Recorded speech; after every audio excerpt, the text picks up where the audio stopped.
hello to all you rad people out there from whatever rad place you're watching at whatever rad time. You know the drill. I'm Ryan. And I'm David. And that together makes us rad. Rad!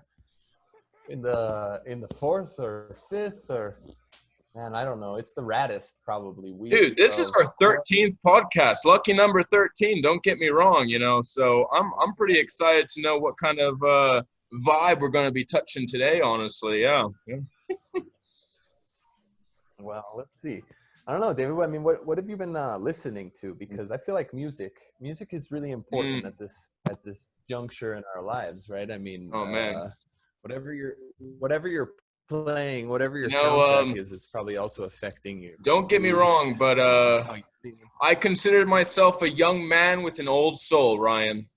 And that young man with an old soul does like the classics. So, I will jump back in my time machine, put my earphones on, and all of a sudden it's like it's 1970, 1980 that I'm living in, honestly. Oh, no, absolutely. I love the antiquities. Don't get me wrong. There's some style and class that goes with it. But without further ado, bringing us today, the topic of decades of music, Duque and Santiago. Welcome, guys. Good afternoon, gentlemen. Hey, good afternoon, teachers. Good afternoon. How are you? Hello, misters. Good. And how are you, mister? Good. Doing good. Not too bad. Hanging in there. Every day is a new day, is it not? So. Yes, that's the idea. Yeah. Yeah. Unless you're listening to music of the 70s, in which case it's Groundhog's Day. It's my routine, basically. Very true. Very true. Well, you guys had a topic that you wanted to discuss today. You brought the topic to the table, as we say. So without further ado, please tell us what's on your mind today, and what have you guys been Okay. First, as a brief introduction, I would like to say that some days ago I was talking with Santiago, and we figured out that usually when you're a teenager, you feel a lot of things. You know what you're feeling, but you know how to express it. So usually you search someone that knows how to express what you're feeling and what he or she is feeling also. Being that in many groups or many different singers, as an example, Nirvana, we're going to talk about them. So basically, what you do while you listen to these artists is that you feel that someone knows how you're feeling, someone knows what is going through your life, someone knows what are you thinking about and how are you feeling through the days. You feel that you're not alone and that there are most people in the world that feel the same things and that think about the same things. People also can found their feelings in a song or in an artist or in a group, because normally the songs tell the feelings of the one that writes the song. So if you're listening to a love song, you can feel I love as the way that the artist is loving to that girl or to that boy, or I'm sad as equal as he feels, as Kurt Cobain feels when he was writing this song, for example. You guys have touched on an interesting topic with music and emotions, right? So I'm going to pose a bit of a question to the panel right now, and it's, do you think that music can create our emotions or music defines our emotions, right? Maybe I'll go from, listening to hard rock one day, feeling all excited, thumping my head and everything, and then the following day I'm listening to Adele, Hello, is anyone there? So in many ways, do you guys think music defines how we are right now, or it actually creates our emotion? I personally think that how many persons say is that you create what you consume. So if you listen to very happy music, like the actual song Happy, you will feel happy, you will feel alive, you would like to sing, you would like to jump, you would like to run. But if one day you decide to listen Nothing Else Matters by Metallica, you will feel sad, you will feel empty. you will actually feel in many ways a reality in one aspect. So if you listen to some kind of music, you are searching the way you want to feel or the way you're feeling in that moment. If you fell in love and that person breaks your heart, the next day you will search to sad music. Yeah. Yeah. So in It's many very ways, common in you're teenagers. leaning more towards the side of music creates rather than defines, right? Yes. Yeah. Okay. All right. All right. And what I about for you?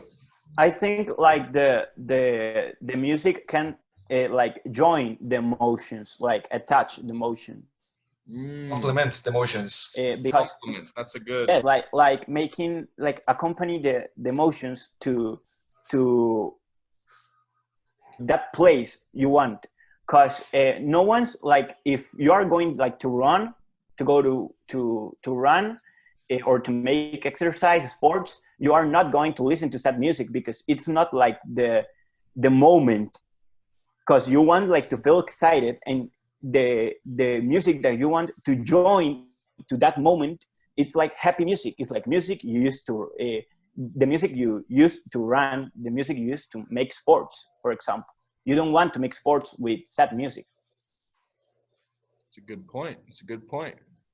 I was thinking a little bit back to a podcast we did a couple of weeks ago about rap music and about hip hop, and something that David said, I feel like describes this, what we're talking about, also very well, which is that whole idea of waves, right? And so if like your emotions have a certain wavelength, and then the music will have a certain wavelength, and if those two things seem to go together, then obviously there'll be more of a connection. But if they're, yeah, I mean if I'm angry and I listen to I'm a Barbie girl in a Barbie world, it's just not the waves are at different points, and it's just not going to go together. Yeah. Right? It's not going to fit. And so yeah, I think it's a double action, right? It's not one creating the other, but it's them finding a symphony, almost Complementing each other. Yeah. Yeah. There needs to be like some synchronicity, I think, right? Like Yes. the song needs to match up with the emotion in many way. But I guess that question that I posed was, does one precede the other, or is the other the dominant one, right? So I don't know, but very cool, very cool. So guys, you were telling me a little bit earlier about the music that you guys like. What music is it that you guys have a special connection to, per se? Well, we first were analyzing the music that was mainly listened by teenagers through the time. So we said, well, during 80s and 90s, teenagers listened to this. During early 2000s to this, 2010s to this. So each decade, each time periods, teenagers choose mostly uh, an artist who talks about the way they exactly feel. So it's not the same for me being a teenager in 2016 listening to Lil Peep than being a teenager in 1985 listening to Nirvana. Very true, very true. And it was quite and yet funny. would you say that there Yeah, go for it, Ryan. would you say that there's some elements though like in common? I mean, in other words, what, there's some kind of experience of being a teenager, and there seems to be something kind of universal about that, right? Or at least there's certain emotions that kind of get prioritized during Yes. lessons and things like that. And what would you say are the main ones? What do you think Well, are from my perspective, while you are a teenager, you feel a lot of things. Uh, Basically because you have all of these things called hormones going crazy in your head, and all of your feelings at the top, uh, at the border, just about to explode. And you feel like there is a lot of stress, you have anxiety, you sometimes feel sad. Also, you will feel happy, but most of the times we don't feel like that. It's like the time of your life when you feel the most sad because all of what is happening. Yes, because that they in like these ages, you can see like a lot of things that are new for us. uh, you can like feel emotions that you never felt before, like your first love, your first girlfriend, or something like that. There's emotions like, oh, my first heartbreak, and so there's I'm going too much sad that I would go with anything else because it's a new thing for me, for example. Okay. Yeah. Yeah. I mean, I was thinking a lot about my personal experiences with Yeah, that's music what I and was emotion. Like, I remember when I was a teenager, when I was in high school, I used to work at a pizza place, and this girl that I worked with at the pizza place, I was like madly in love with her, and we would often, be at the pizza place, and we'd close the store, and then everybody else would go home, and maybe we'd be the last people to leave. We'd leave. I'd walk with her to our cars. I'd leave her, and then she'd take off, and then I'd sit in my car and I'd listen to like this super hard, loud, fast punk music just because I was just like, I know this is never going to happen. And so and I just would scream for like 3 minutes, and then I'd be like, okay, now I'm ready to drive my truck home, and I'll be okay. Otherwise, I probably would have driven it like right through. That's exactly the point that I was about to bring up earlier was there's that like always there's that one genre or one song that kind of defines your high school experience, And for you, Ryan, that I'm guessing for you when you reflect what song maybe sums up the experiences that I had in high school, would you say that genre kind of like hit the mark? Yeah. Yeah. Yeah. Yeah. Yeah. Yeah. I was big punk Exactly. at For that me, time. well, if there's a song that defines high school, it would be TikTok. I don't know what happened at school, but like everyone would always listen to Kesha TikTok and be like, TikTok on the clock, everyone. And I'm just like, you say what? I think not. Yeah. But yeah. So there's that one genre, or there's always that one song. Maybe for you guys can, approaching senior year, you might have an idea of what song might define your high school experience, right? Well, Or Or at least genre. a few I think possible. like our high school can define like with a lot of reggaeton songs because everybody's listening to it, and everybody, like when you go to any place, they will be listening to reggaeton. And somebody's house, reggaeton. uh, always in every place you are going to listening. So You call somebody reggaeton. yes, that always. And do you guys feel like that music, then like, is it just that it's hitting the right wave of people? I Wavelengths. mean, Yeah.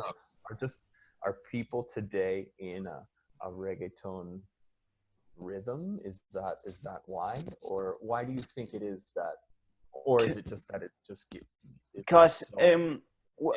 I like in one day I read like an article about this, and it's because reggaeton makes you the rhythm of the music of the reggaeton songs makes you want like to dance, and makes you like want to party, and people want to always remember the last party, or always want like to get to the Friday and go to party always. So that I think that music like it help like to bring that emotion again of I want to dance, I want to feel happy, Yeah. I want to scream, I want like to sing or something like that. Once I heard, if you repeat, you will conquer in terms of music. And I said to myself, well, in reggaeton it is working since the rhythm is technically the same. So No, It's even for repetitive, me, but actually, I have that same experience. My music that I listen to outside of home is totally different than the music I listen to inside of home. Like inside home, I've got my 70s, my my Jimi Hendrix playing in the background, a little bit of Jethro Tull, Aqualung. Gotta love Jethro. He's a legend. But when I go outside, and you might think like, what's wrong with this teacher? I love EDM. I love a little bit of good trance. I love to bam, bam, bam, like fist bump in the air. Absolutely. But To feel alive. exactly. So it's like, environment kind of dictates, would you guys say as well, your music preference? I mean, obviously we talked about emotions. What about environment? I also think that the environment and the people that surrounds you have a lot to do of the way you think, the way you feel, the way you see the world itself. Yeah. So I think that also the environment can guide you to find some music taste or not. Yeah. the, the environment or like the people also, because the environment is like very important, like to the music you are going to listen. I just said that when you're doing sport you don't want to listen sad music, or when you are going to party you are not want to listen like Lil Peep songs or My Chemical Romance songs, because you want to feel happy. Yes. So let's say, for example, someone is feeling a certain way. They've got loudspeakers and they decide to put on Taylor Swift Relentless because that's their wavelength for the day at the moment. Would you guys be able to tap into it? Or would it be like an instant tap out? Like, this isn't my wavelength right now. I shouldn't have to tap into that wavelength.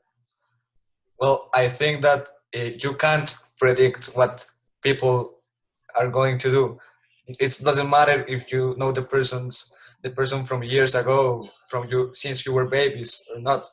It doesn't matter. You can't predict what someone will do. You can't predict how someone will feel. So if this particular person wants to listen to Taylor Swift or not, once he or she is already listening to her music, he or she will say, okay, I am not feeling the way to listen to this kind of music. Yeah. This is helping me to feel in another way, and so on. Yeah. Also, you can like predict the vibes of someone only like listening to his or her music. Yeah. Because if I like take a headphone of Duque and he's listening to a sad song, I would probably say, Duque, are you okay? You want to talk? That's pretty normal. That's pretty normal. Yeah. Good observation. Yeah, but no, most of the time is as continuing with Santiago's example. Well, I am listening to one acoustic, soft, slow, sad song. I am just chilling. I am feeling happy. I am just relaxing. The emotions just aren't. That's The emotions German aren't beats present. you hear. Sorry, Ryan, go for it, bud. What do you guys say? No, I think that's one of the most interesting things is when you start to feel happy with sad things, or when sad things make you happy. There's a band that I started to listen to back when I was like, I don't know, 23 or 24 years old, and they're called the Mountain Goats. And the Mountain Goats just play these like incredibly sad songs. In fact, they have an album called Get Lonely. Get Lonely. And the song Get Lonely is such a great song. And he says, I will get lonely. And like, it's so weird how you can listen to that and just feel like so full. I don't know. It's very, very strange, and it's very contradictory, but I've experienced that before. There's a band that I think you're already listen to that is the Drums, and Duque and me listen to them so more time than you could expect. These songs are like a very sad lyric. You can listen to a sad lyric, but you're listening like to a a happy rock Rhythm. drums or like a happy guitar or something like that, you are not you are happy listening to a sad lyric.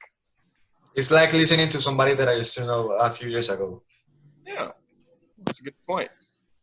You know, guys, we've talked about the emotional choice of music, the environment or people, but I've got one more question.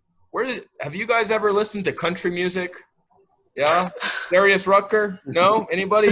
Look. A bit, I a bit. consider myself to be a wee little bit of a country boy every now and then, and I have to say, there is no problem listening to Wagon Wheel. Rock me, you know, you gotta love a little bit of country. So where does geography, in terms of music preference, take place? Because, you know, country, people will be like, what? Absolutely not. But I would think that, as you're saying, geography has to do with culture. yeah, Your music taste and basically your life can be changed by your culture. yeah. As an example, Yes. I've grown up in a Christian and a Catholic family in a Catholic city in a they state that no, but in a Catholic country. Mm-hmm. So all my ethics, my moral, the way I think, are all planned by Catholicism. So if God says don't kill, I will not kill because I think it's something bad. Thank you. Yeah, geography can like change the way you think, because as Lucas said, the culture like may make you think a lot of stuff that if you were born like not here in Pereira or in Colombia, if you were born like in Germany or in I don't know, Poland, you are not going like to listen to J Balvin or Maluma probably. Yeah. Yeah, no, that's a good point. Although you can, right? I mean, that's the other thing. There's so many people, and I find most of them are foreigners, right? Most of them who come to Latin America and love the music here, and especially like even older people who like reggaeton are always from outside, right? They're not. But I've met a lot of gringos, a lot of Europeans Dude, who love reggaeton. Yeah, Yeah. when you talk with someone from another place, and you said, "Oh, I'm from Colombia. Oh, J Balvin. Oh, Maluma," and you're like, "Well, you are so far from here. Why do you like J Balvin? Why do you like Maluma? How do you even know them? How do you even know them?" Now it's blowing up, right? I mean, Latin Yeah. music is really starting to become the music of the world, whereas that wasn't really the case before, right? But I think now more than ever, More than ever, yeah. people are. Like my Yeah. friend told me the other day that his girlfriend, who lives in the United States and who is like, she's like of Asian descendancy, but she likes reggaeton. And I was like, does she understand the lyrics? Like, does she? No, she just likes the music. And I was like, okay, all right, that's interesting. You should use a translator. Yeah, might be interesting. Yeah, because I believe she also considers herself to be a bit of a feminist. So Well, you know, that is something you can see here. That's something you can see here. Like you can see like a feminist like man or a feminist like girl, and like in the day they are like, oh, men, women rights, all this stuff, and in the night, oh, there's in that place the things change. That time the things change. but I think that's really interesting because actually, like, this has been sort of one of the best things about I've found personally about getting older is that when I was younger, all of my ideas about identity and everything else was especially tied into music. Like, so when I was 17, understand, like, I was a punk. I listened to punk. I didn't like other things that weren't punk. I didn't even like things that were on the radio because that was totally not punk to be on the radio, right? Like, I was really, really radical. And then as time goes on, you get older, you start to leave those layers of radicalness. And so now, yeah, like I can listen to country, I can listen to reggaeton, I can listen I can listen to a lot of different things, and it doesn't have to define who I am, right? It doesn't have to, or be a reflection of who I am either. It can just be a song. Like a song can just be a song. Whereas when I was 17, that wasn't possible. Like a song was a political position. A song was everything. And I'm glad to have escaped that, because there was a lot of pressure. Yeah, when the people are so radical, then they like fight. Oh, you listen to reggaeton, you're the rawest person in the world. Oh, you listen to the. Yeah. I People think that jump to what you were saying. on conclusions saying like, oh, because you listen to this music, I can define you. And it's like, well, take my emotions into consideration right now. Maybe I'm listening to this because it's where my emotional position is right now, right? What do you guys think? I think that what Mr. Cross was saying has a lot to do with the music, because today I'm 16 years old. I like really heavy metal and indie music, and that's what defines me. Yeah, But I don't know, maybe 20, 30, maybe 40 years in the future, I will not like heavy metal because it is too heavy for me. I will not like alternative or indie music for me because it's too sad, too slow, too soft for me. Because while you have our age, you're really immature in the arts topic. But while you grow up, you become more mature. You know what is actually happening. So you got another perspective, not just from the world, but also from art itself. What I can Yes, tell you guys probably in from 20 years we are not going like to be in the parties like dancing reggaeton or something like that. In how many years? Dancing salsa bachata or something. Well, salsa and bachata is like more. It's like all older than reggaeton actually. So And in how many years won't you be dancing in the parties? well, I don't know. I don't even go to parties. Well, for me, I don't know. Probably I will like let the time like pass and all this thing like make that the time change me. You know, this discussion of age has brought up a very good point. You know, you guys have an age difference with me of 10 years. I think Ryan and I, we have somewhere between 5 and 10. So, Ryan, what was the first music player that you listened to? Because I feel like, you know, yeah, I think you're going to have a different answer. I'll have a different answer, and you guys will have a different answer. Yeah. I first listened to music. Well, I mean, my parents obviously had a record player, turntable, and I had even like a little like plastic Play School version of the record player in my bedroom. It was, you know, like a kid's version, but it was really cool. Yeah, I don't know, no, none of those. It was like this really cool one that was in a little box, and you could open up the box, and then there was the little record player, and everything was plastic. And I used to play 45s, like the little records here, the discs that are on the screen. Little 45s. They weren't LPs, they were 45s. And it was Steely Dan. Steely Dan was the record that I had, and so I used to play it, and that was pretty much my introduction into music. Huh. How about you? For me, you know, for me, actually, the first thing that I ever had was the Walkman. Funny enough, yeah, that was my first ever form of listening to music, and it was always side A and side B. I may have, as a kid, listened to Raffi on it a couple of times. I'm sure you probably know who Raffi is, yeah.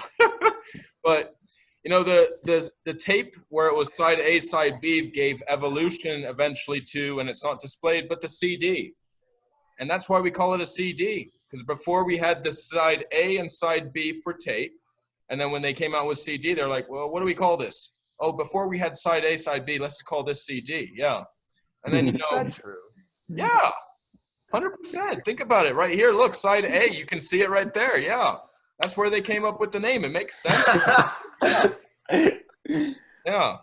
But it makes Very intelligent. And I remember people, you know, growing up with the iPod as well. But I'm curious for you guys in the new age, of course, of your generation. What did you guys start listening music on? The first like band I listened, what I remember is what it was Soda Stereo, for the ones of Gustavo Cerati, and because my brother was playing them on the guitar. I remember it.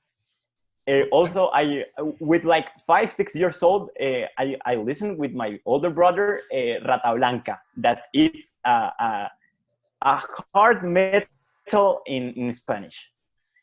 But I remember the first music that I liked, like by my point of view, not from my brother's point of view, was Calle 13. Okay.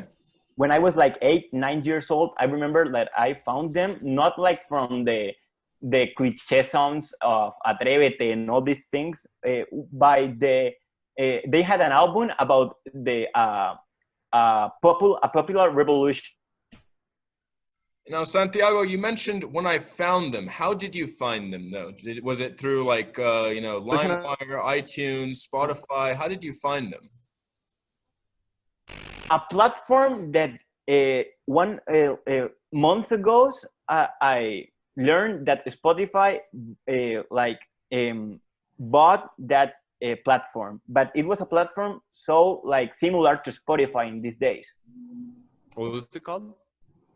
I don't know actually. In this moment, I forgot it, but it was a platform very similar to Spotify. And for you, Duque? Well, I still remember. I had like 6 years old. I was in this music store with my parents. We were buying salsa and all of this stuff. And I heard in the radio Moonchild from Iron Maiden. And I said, Dad, I want this CD. And I bought it and I listened to it in one day. Okay, so it was on a CD that you heard your first ever music then, right? Yes, yes. You know, one thing that I felt it was important to mention is, you know, we live in a day and age today where music is so accessible, right? Ryan, you grew up in a day where you had to go to a store and buy a CD, right? Or a tape in order to listen to that music. But today, with access of music, I feel like people have a huge range to choose from depending on how you're feeling. But back then it's like, well, I've got 8 CDs in my house. I've got, you know, Iron Maiden. I've got Simon and Garfunkel. And you had to say, these are the 8 that I can choose because that's the range of emotion that I have. 8 songs to depict my range of emotion. But today, there's like 60 different genres that I can choose in order to, you know, pinpoint my emotion. So what do you guys think? Do you think it's good that we have a larger selection now, or in many ways should we have had a finer selection in order to easily identify our emotions with music, right? I think that all of these things like SoundCloud, Bandcamp, Spotify, all of these platforms are like music blockbusters. Yeah. So we just get in, we ask for a song for however we are feeling in the moment, we listen to it, and then we give it back. I think it's with this thing of Spotify, and it's like better to us because we can like listen to music we want, not listen the music we have. It's not what we have to listen. It's what we want to listen, and it is better to us. It's more accessible. Yeah. It's interesting. Yes, I had one of these things you had in the picture, in the last picture you showed us. I had a white MP3 that you showed in that picture, and I remember I had like only like 50-60 songs because the memory yes. But in this moment you can see my Spotify and I had like 30,000 download. Exactly, right? Yeah. No, it's incredible in today's day and age how all the music You know, well, I had friends who used to download music, and they used to download it from this thing called LimeWire. I'm guessing I can get a chuckle out of Ryan when he recognizes that name. But Addis. they would download files and files and files of music, you know, because it was like, that's what I want, and I want it now. You know, but obviously just even though now also could mean like, yeah, you know, 3 or 4 30 days, minutes. depending on the speed True. of the internet, depending on maybe yeah. if your mom had Depending if phone this call. download has infected my computer, etc. Right? Yeah. But I have a question for more or you. less yeah, now. Suppose that you were downloading this in your house with the slow computer with the slow internet. You have to connect to the phone from the house. oh yeah, What would you no, do? we have to do that all the time. Yeah.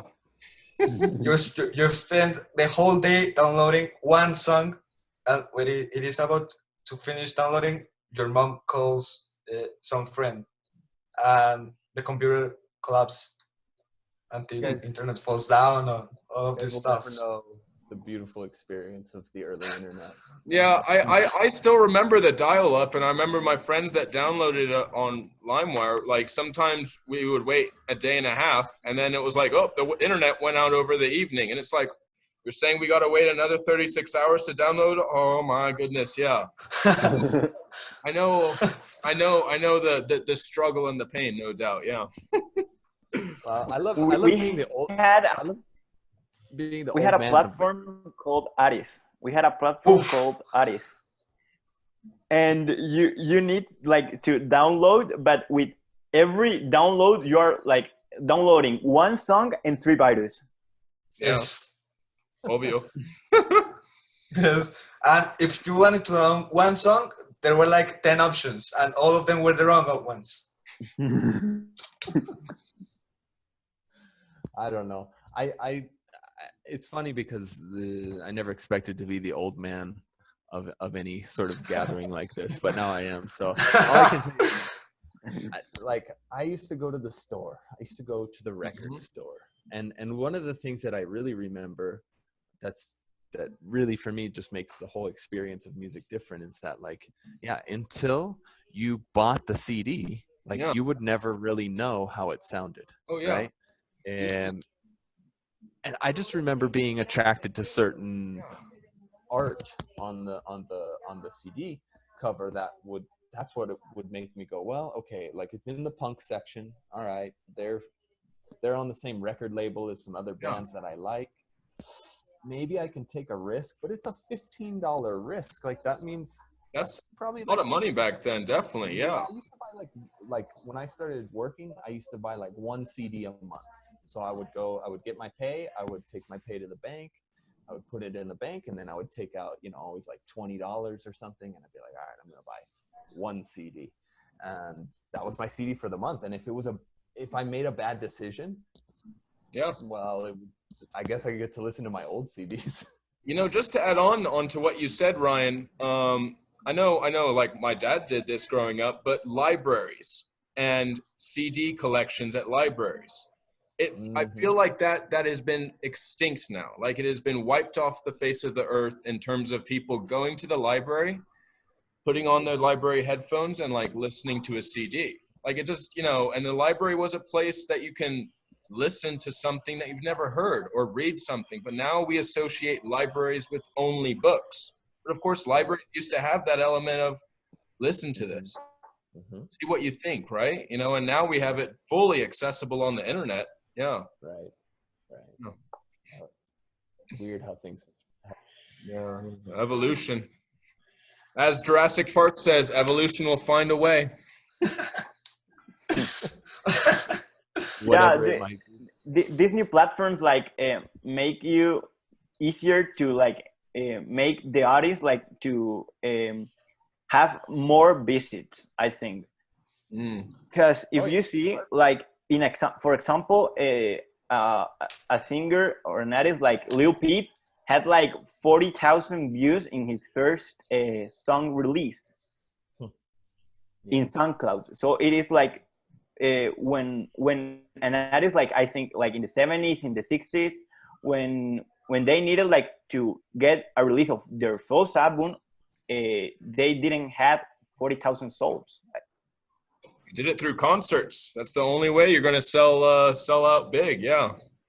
Rather than have like, you know, it's the best marketing form of like concerts. You know, the concerts of the 60s, there was a birth of them in the 70s, no doubt. Like, you know, some of them, I think the biggest one in England came around in the 70s, Glastonbury, and it's still going on today. They had their 50th anniversary last year. Yeah. And, you know, that was the time of the birth of a concert, you know, the birth of a community, if you will, you know. And Yeah. festivals. Festivals, exactly. Yeah, sorry, festivals, yeah. Right. Yeah, different. I have a question. Mm-hmm. What do you think about supporting all of these small artists that make great music, but a few people listen to them and they technically live from the uh, little amount of views they got on YouTube or SoundCloud or Bandcamp or whatever? I think if people can survive off of that, I think that's really cool because it allows more people to make art, right? I mean, one of the most difficult things about making art is also supporting yourself financially. And so Yes. new platforms give that possibility, whereas before nobody, you know, if you were only going off of selling physical copies of music, then it would have been impossible for them to even start, right? And so it removes barriers, and for that, I think it's cool. I think it's I find the downside on the listener's side because music is so disposable. Like I said, you know, back in my time when I bought a $15 CD and it was my CD for the month, if I didn't like it the first time I listened to it, I listened to it again because I wanted to make sure that I didn't like it, or you know what I mean? And so by actually paying attention, you can start to appreciate music more. And so I think the listener loses a little bit. They gain the ability to consume whatever they want. And that's awesome because I know that when I was 16 years old and I was in the record store and I was looking at these CDs and going, well, do I spend my $15 or no? It would have been great to like take out my phone, listen to it and go, that's good. Yeah. Again, I wouldn't have bought it, right? Because I could listen to it on my phone. So I don't know, it's impossible. But I think the artist wins. I think the listener or the consumer, in a way, loses. That's my conclusion. You guys? Yeah. What about one specific also, album? Now you don't have to pay. Now you don't have to pay 15. You'll have Spotify for a month in unlimitable music. But imagine this, right? Back in the day, and especially the time period that you guys were talking about, the 80s, you would have a group of people surrounded and listening to one song. It would be a group of people surrounding themselves, a group of friends that say, hey, let's have a party, let's have a good time. And they would all be like surrounded and listening to that. I sit on the bus to school and I see 5 people on the bus with earphones and listening to 5 different songs probably, right? So it's like that aspect of listening to a song as a community has kind of disappeared a little bit. Obviously, there's still concerts and festivals, and that's our main way of belonging to a musical community, right? But it's in many ways disappeared on the more local neighborhood level amongst friends, I think. Yeah. Yes, because like in this moment, like what you said about 5 people listening to the same song in the same moment, like you can't do these things because like if for example Duque and me sit down one day and say, okay, let's listen to music with your phone, Duque will start putting some music, but in the moment a German beat or like sounds, I will not feel comfortable. For example, I will not feel comfortable. No. Or if we listen with my phone, every time that reggaeton songs appears, he will not feel comfortable in either. Right. So that's harder than in the 80s. back in my day when you were in the pizza factory and people were washing the dishes in the back, and the one guy like dominated the radio for the night, and sometimes you had to listen to his music for the night.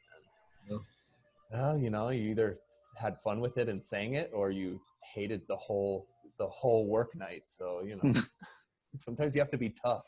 I think younger cross listening to some Latino salsa. Yep, it happened, man. Because one night I got stuck washing dishes with the wrong guy. I have a question for the teachers, and maybe for Santiago too. There is this little musical project that this probably unknown guy is carrying out from some years ago. He took one album dedicated just to one psychological, I would say, a theory that says that there are like 9 main personalities, and that those 9 have subgroups of personalities, and each song talks about the specific personality and their behavior, the way of thinking, how and why they do those things. And the album has like 9 songs, one for the 9. And who's it called? What can you give us a name? Let me search. I haven't memorized his name actually. That sounds very interesting. I don't know. I think there's a lot to explore there in music and psychology. The project is Sleeping at Last. It's actually really good. Sleeping at Last? Yes. Now that you know what this guy did with this album, how do you feel? What do you think about just one song representing your whole self, and you don't even know it, or you think it's wrong and you are in that way? Well, my friends and I asked me this question a while back, I remember, and they said like, "Hey, what's your intro song?" And I'm like, "The Heavy." Right there, you know, this is like dun dun. How you like me now? Like if I had to walk into somewhere and they had to play a song, that's the song I want them to be playing as I walk into somewhere new. Yeah, but as for one song to define me, oh my goodness me, no, I can't do it. I can't have one song that defines me, because I'm a new person every day. You know, I might not even listen to Jethro Tull tomorrow. I might go for, you know, Backstreet Boys or the Spice. You know, I don't know what kind of music I'm going to listen to tomorrow, but it might not be what defines me for today. I'm gonna let Santiago go first, because I'm still perplexed. I feel like I could almost. You're reflecting. It's so No, hard. I think like the same of David, because I don't know in what mood I will be tomorrow, for example. So tomorrow a song can define me, but today as a different song can define me, for example. I think it's impossible like to have one song to define you. I think it's not like possible in this moment. Well, what about a single song that just could not disagree with a moment? Do you think there could be one song that you could have that would almost fit in any situation? How about that as an alternative? Because I'm also not prepared to answer the previous question. I think that for me it will work to have one song that basically generally it says, it tells a specific moment, but not my whole self. Which one is it? Do you know what it is? Yes. It will be like Rate the Radio. Break the Radio? Rate the Radio. No. I think not, because I'll get first. I think any song can't disagree with all the moments.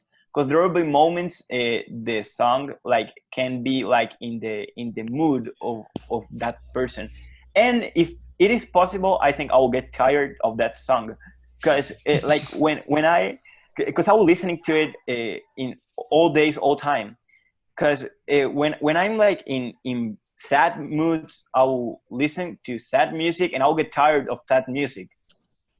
If I listen to one song every like emotion I have, one song to all the emotions, I think I'll get tired. David? Hotel California. There we go. That's it. That's California. Man, you know, think like what you're trapped in the basement for like the rest of your life. What's the one song you want to have with you? Yeah, Hotel California. But then again, the situation being trapped in the basement is kind of Hotel California. So yeah. Did you know that song? It is like an analogy of hell. Oh yeah. No. I gave a poetry analysis that students had to do on a song in ninth grade, and I gave them the example of Hotel California because it's filled with poetic devices in there. Absolutely, yeah. So yeah, sorry, that was a bit of a brain fart, if you will, but you know, I just Came out at the right and I time. was thinking. Oh, I'm gonna You had I'm to gonna say do it. one that has an interesting parallel. I think my song would be "Going to California" by Led Zeppelin. An interesting Why? California a crossroad there. I thought you were about to say slightly stupid. We're going back to Cali. Cali. No. I Uh, think "Going to California" by Led Zeppelin might work just about any day, any type of feeling. It could be sad, it could be pretty enthusiastic. I think it could be universally applied. I think it might work. All right, I'm gonna throw one out just because it's a challenge. Best song to watch, because this is when I do my most music listening. So, best song to wash dishes to. Go. Oof. Today I washed the dishes listening in a loop. A veces from Aldeano. Oof. Yo, I'm gonna get weird with you guys. Major Lazer, Lean on Me. I'm telling you, when I listen to EDM or some trance music and I'm doing the dishes, you say that dishes take 40 minutes. I think not, more like 20. Thank you very much. I'm always on the electronic vibe when I do my dishes because I am quick, I am efficient, I am effective, and I'm like, woo, we're done here. Okay, Today I had to wash the dishes from the lunch, a lot of dishes. So I just repeated like Santiago in a loop, acoustic, really slow. Maybe if you're not patient, it wouldn't be the best option. Either you love me or you don't. Okay. That's the name of the song? Yes. Okay. I'm putting together a list here. You will make like a playlist with this podcast, right? I actually have dishes to wash like in 10 minutes. Need them for done in 10 minutes. You listen to some EDM because there's not much spoken. You're just hearing a beat, and the beat's really quick, and then you start brushing, and then the plate is clean, and all of a sudden you're like, oh, wow, my kitchen is clean. Boom, I'm done. Yeah, so that's I was preparing myself for this question as well because I was asking myself the question, and I think it was either between Kendrick Lamar, DNA, or almost any song by Rise Against. That's my two dishwashing jams. I prefer the second one. It doesn't matter. all right. Any other challenges? What will you define to be like a specific artist that defines each decade from the 80s? But for ourselves personally or for? No, personally. Everything in the world is technically an opinion or an idea. Take the risk. From the 80s? I mean, well, I lived most of the 80s, so Steely Dan. It was probably from the 70s, but I listened to it in the 80s. So For me, yeah, I'm gonna get weird with you guys. Bon Jovi. Yeah. Whoa. the Yep. 80s. Yeah, 80s. Oh no, Bon Jovi's not 80s. He's 90s. No. I'm just wondering.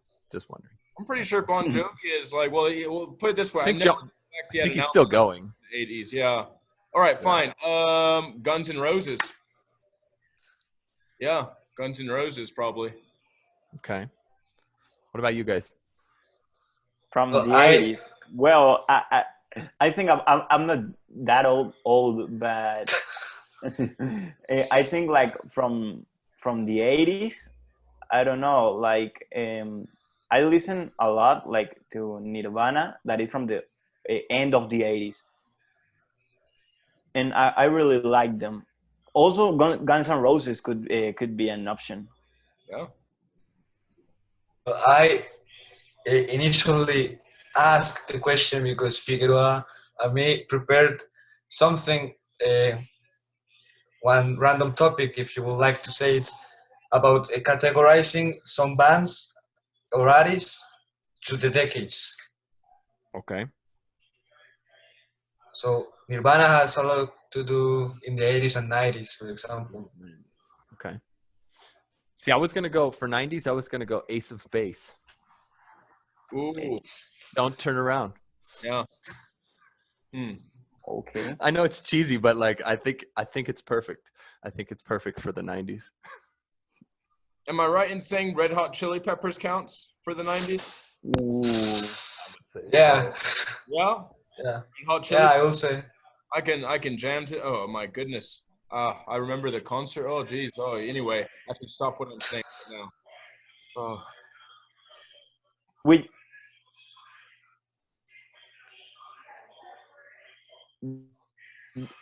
this moment, like this year, with what artist or band or group could you define to 2020? Define 2020 with a band. Yes, or a single artist.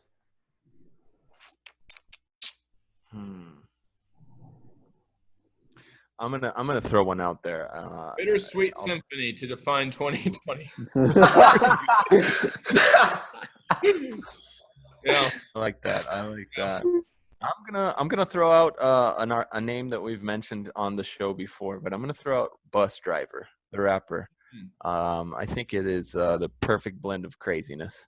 I think it's what we need right now is Bus Driver. Yeah, or Bittersweet. Yeah. Both are correct answers anyway. Yeah. So, well, on that note, Samuel, sorry, Duque. Oh my goodness, I'm thinking of your brother there. Oh, Send him an email, but anyway, Santiago, Duque, we want to thank you guys for bringing the topic to the table. We've had quite the extensive podcast of the day today, and the fact that it's gone on for so long means that the topic was very well planned out and discussed. So thanks, guys. Yeah. okay. Thank you for conversation. You're welcome, mister. Mm-hmm. Well, guys, Thank you for having us. Yeah. Of course. Well, you students out there watching, you could be the next guest on The Rad Show! No! So all right, folks. That's all, as Looney Tunes always told us. Take care. Everyone say bye. Bye. bye.